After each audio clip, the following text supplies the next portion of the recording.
कभी आपके साथ ऐसा हुआ है कि कोई सपना इतना बड़ा हो, इतना रियल कि वो सच से भी ज्यादा सच लगने लगे? बस आज हम ए आर बार्टन की ऐसी ही एक पावरफुल स्टोरी गोइंग प्लेसेस में एक ऐसी ही लड़की की दुनिया में चलने वाले हैं। और कहानी की शुरुआत होती है इन शब्दों से। ये सोफी है, हमारी प्रोटैगनिस्ट। और ये जो लाइन है ना, ये सिर्फ एक सपना नहीं है दोस्तों, ये तो उसकी इस दुनिया से आज़ादी का टिकट है।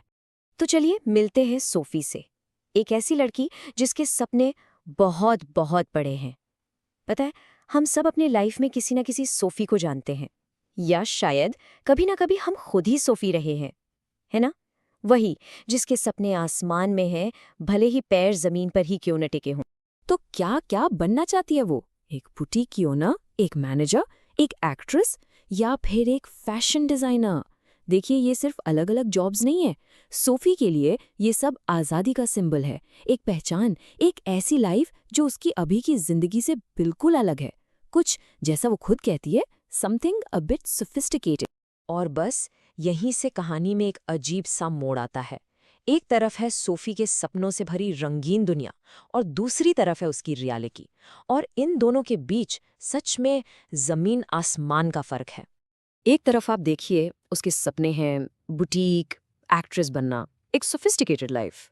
और दूसरी तरफ उसकी असलियत, एक बिस्किट फैक्ट्री में काम करना तय है, एक छोटा सा धुएं से भरा कमरा, और हमेशा ये सुनने को मिलना कि पैसे पेड़ पर नहीं उगते। ये जो रियलिटी है ना, ये उसके सपनों पर एक भारी पत्थर की तरह है। और सोफी बेचारी इन्हीं दो दुनियाओं के बीच में फंसी हुई है। तो सोचिए, जब रियलिटी इतनी टफ हो तो कोई क्या करेगा? इंसान एस्केप ढूंढता है। सोफी भी वही करती है। वो अपने लिए एक हीरो चुनती है, एक सहारा। और वो हीरो है एक young talented Irish football star जिसका नाम है डैनी केसी। अब इतने बड़े सपने और इतने बड़े राज अकेले तो नहीं रखे जा सकते, आखिर किसी को तो बताना पड़ेगा ना। सोफी के लिए वो इंसान है उसका बड़ा भाई जॉफ। वो काफी शांत रहता है अपनी ही दुनिया में, और सोफी को लगता है कि बस वही एक इंसान है जो उसके इस फैंटेसी वर्ल्ड को शायद समझ सकता है। और फिर वो जेफ के पास जाके एक बॉम्ब फोड़ती है, एक ऐसा सीक्रेट, एक ऐसा दावा जो सब कुछ बदल सकता है। वो कहती है, मैं डैनी केसी से मिली। लेकिन जैसा कि अक्सर होता है, रियलिटी की दुनिया में ऐसी कहानियों पर कौन विश्वास करता है? उसका परिवार, खासकर उसके पापा, इसको उसकी एक और वाइल्ड स्टोरी कहकर डिसमिस कर देते हैं। मतलब सोचिए, अपने ही घर में भीड़ के बीच सोफी अपने सपनों के साथ बिल्कुल अकेली पड़ जाती। अब देखिए, सोफी इस फैंटेसी में इतना डूब जाती है कि वो एक अगला बहुत बड़ा कदम उठा लेती है, एक ऐसा कदम जहां से शायद वापसी मुमकिन नहीं। वो अपने दिमाग में डैनी केसी के साथ एक डेट तय कर लेती है।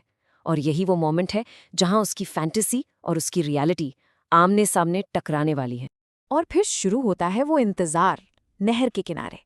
और उस इंतजार के हर एक पल में ना, सोफी पूरी एक जिंदगी जी लेती है। शुरू में उम्मीद, एक एक्साइटमेंट कि वो आएगा।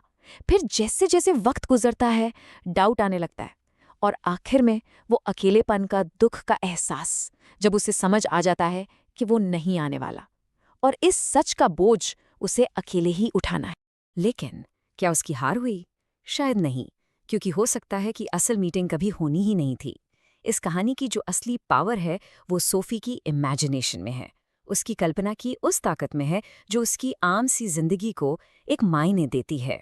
और यहीं पर ये कहानी सिर्फ सोफी की नहीं रह जाती, ये हम सब की कहानी बन जाती है।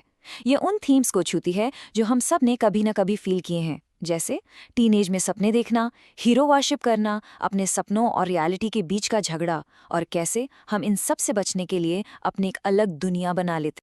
और एंड में हमें समझ आता है कि ये पूरा सफ़र, सोफी का एक्साइटमेंट, उसकी उम्मीद और फिर उसकी डिसअपॉइंटमेंट, ये सब कुछ उसके अपने मन के अंदर चल रहा था। उसकी जीत भी उसके दिमाग में थी और हार भी। तो चलिए एक बार जल्दी से पूरी कहानी को रिकैप करते हैं और कुछ इंपॉर्टेंट सवालों के जवाब ढूंढते हैं। रेडी? ओके, 30 सेकंड में पूरी स्टोरी। सोफी एक टीनेज लड़की, सपने बहुत बड़े, reality biscuit factory, escape, football star Danny Casey से मिलने की एक वाइल्ड स्टोरी इन्वेंट करती है, कॉन्फिडेंट उसका भाई जॉफ, क्लाइमैक्स एक डेट का इंतजाम जो कभी होनी ही नहीं थी, और एंड रिजल्ट वो अपनी इमेजिनेशन की पावर से ही अपनी दुनिया में खुश रहती है। ऑलराइट, सबसे इम्पोर्टेंट सवाल और सबसे ऑब्वियस सवाल, क्या सोफी सच में डैनी केसी से मिली थी? शॉर्ट आंसर नहीं। वो उसकी एक बहुत ही पावरफुल फैंटेसी थी, उसकी रियलिटी से भागने का एक तरीका। लेकिन अगर आप गहराई से सोचें तो सोफी के लिए उसके मन के अंदर वो मीटिंग बिल्कुल असली थी, और शायद वही सबसे ज्यादा मैटर करता है।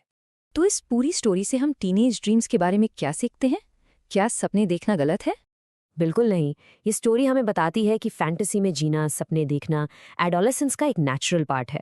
ये एक कोपिंग मैकेनिज्म है। ये हमें रियलिटी की कठोर सच्चाइयों से डील करने में मदद करता है, भले ही वो सपने आगे जाकर पूरे हों या ना हो। सपने देखना एक ताकत है, कमजोरी नहीं। ऐसे ही और इन्फॉर्मेटिव वीडियोस देखने के लिए चैनल को फॉलो और सब्सक्राइब करना ना भूलें। और हाँ, अगर आप चाहते हैं कि हम किसी नए टॉपिक पर वीडियो बनाएं तो नीचे कमेंट्स में ज़रूर बताइएगा।